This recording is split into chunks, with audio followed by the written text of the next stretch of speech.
Dunia pendidikan kita di Indonesia nih sedang bersiap untuk sebuah pergeseran yang cukup besar.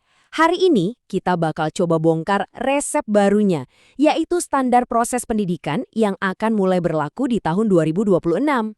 Coba deh kita bayangin sejenak, gimana ya rasanya kalau proses belajar itu dirancang supaya kita benar-benar sadar, merasa itu penting dan bahkan menyenangkan. Nah, pertanyaan besar inilah yang coba dijawab oleh sebuah peraturan pemerintah baru yang akan berlaku nanti, yang pada dasarnya mengubah resep fundamental cara guru mengajar. Oke, biar gampang, kita akan bedah resep baru ini satu persatu ya. Kita mulai dari kenapa resep ini ada, terus kita lihat 3 bumbu utamanya, lanjut ke cara meracik pelajarannya, gimana cara memasaknya di kelas, sampai cara ngecek hasilnya. Dan yang paling penting, kita akan bahas kenapa resep baru ini krusial banget. Oke, kita masuk ke bagian pertama, resep baru pembelajaran. Mungkin ada yang bertanya, kan udah ada standar dari tahun 2022, kenapa perlu diganti lagi? Sebenarnya apa sih yang mendorong perubahan ini? Intinya sih simpel ya, biar pendidikan kita nggak kadaluarsa.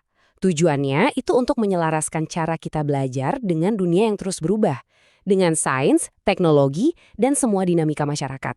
Jadi ini semacam upgrade besar-besaran, meninggalkan metode yang mungkin udah nggak cocok lagi, demi proses belajar yang jauh lebih efektif dan relevan dengan tantangan zaman sekarang. Nah, disinilah letak bumbu rahasianya. Untuk benar-benar paham resep baru ini, kita harus ngerti filosofi di baliknya. Semuanya itu ternyata dibangun di atas 3 prinsip inti. 3 pilar utama deh kalau mau dibilang. Bumbu pertama namanya berkesadaran. Maksudnya apa? Jadi, ini adalah proses di mana siswa itu nggak cuma disuruh belajar, tapi juga diajak untuk paham, kenapa sih aku belajar ini? Tujuannya apa? Nah, kalau mereka udah sadar tujuannya, harapannya mereka jadi lebih termotivasi, lebih aktif, dan yang paling keren, bisa ngatur sendiri progres belajarnya. Bumbu kedua, bermakna. Ini penting banget. Prinsip ini memastikan ilmu yang dipelajari di sekolah itu nggak cuma jadi teori di atas kertas. Siswa didorong untuk menerapkan ilmunya di kehidupan nyata, di situasi yang relevan buat mereka. Jadi ilmunya itu nyambung dan punya arti. Dan yang terakhir, bumbu pamungkasnya adalah menggembirakan. Tapi jangan salah ya, ini bukan berarti belajar harus selalu ketawa-ketiwi. Maksudnya adalah menciptakan suasana belajar yang positif. Jadi ada tantangannya tapi seru, ada motivasinya. Jadi siswa itu semangat dan antusias buat belajar, bukan karena terpaksa.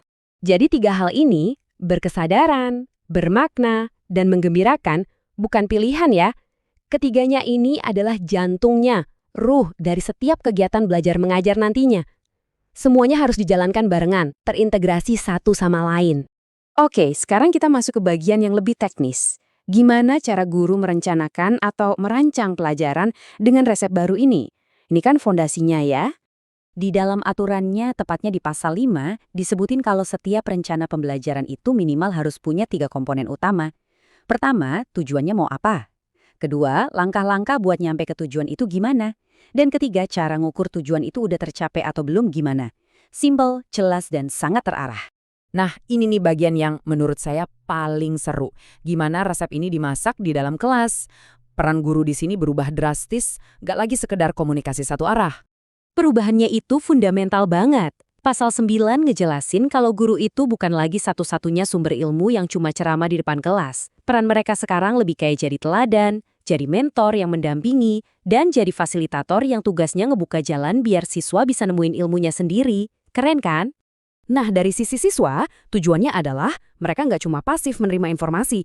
Mereka harus aktif mengalami 3 hal ini. Pertama, memahami konsepnya, bisa dari buku, internet, diskusi, macam-macam. Kedua, mengaplikasikan atau mencoba konsep itu dalam situasi nyata. Dan ketiga, yang seringkali lupa, merefleksikan, alias mikirin lagi, tadi aku belajar apa ya? Apa yang berhasil? Apa yang kurang? Oke, sekarang kita ngomongin soal penilaian. Dan di sini ada ide yang, cukup radikal. Jadi yang dinilai itu bukan cuma nilai ujian siswa di akhir, tapi juga proses mengajarnya guru. Bisa dibilang ini semacam evaluasi 360 derajat. Di pasal 15-19 dijelasin kalau umpan balik atau feedback buat guru itu datang dari banyak arah. Ada dari refleksi diri guru itu sendiri, ada masukan dari teman sesama guru, ada dari kepala sekolah, dan ini yang menyarik, bahkan ada feedback dari siswanya langsung. Jadi semuanya ikut terlibat. Penting buat dicatat, Tujuan dari semua feedback ini bukan buat nyari-nyari kesalahan atau menghakimi. Jelas banget di pasal 17 tujuannya adalah untuk membangun budaya saling belajar, kerjasama, dan saling mendukung. Jadi fokusnya itu ke pertumbuhan. Gimana caranya biar semua bisa jadi lebih baik bareng-bareng? Oke, setelah kita bongkar semua resepnya, pertanyaan terbesarnya adalah, so what? Apa artinya semua ini? Yuk kita lihat dampaknya buat semua yang terlibat. Harapannya, ini akan menciptakan semacam efek domino yang positif. Buat siswa, pengalaman belajarnya jadi lebih seru dan relevan. Buat guru, mereka dapat lingkungan kerja yang lebih suportif dan kolaboratif. Buat orang tua, mereka akan melihat anak-anaknya jadi pembelajar yang lebih aktif dan mandiri. Dan buat sistem pendidikan kita secara keseluruhan, ini adalah sebuah lompatan besar dari sekedar mengejar hafalan ke pengembangan manusia seutuhnya. Tentu saja, standar baru ini adalah sebuah langkah yang sangat berani. Resep di atas kertasnya sudah bagus. Tapi, kita semua tahu, tantangan terbesarnya ada di implementasi, di eksekusinya nanti di lapangan. Nah, ini yang mungkin bisa jadi bahan renungan kita bersama. Jangan-jangan, inilah resep yang selama ini kita cari untuk melahirkan generasi baru inovator dan pemimpin masa depan Indonesia.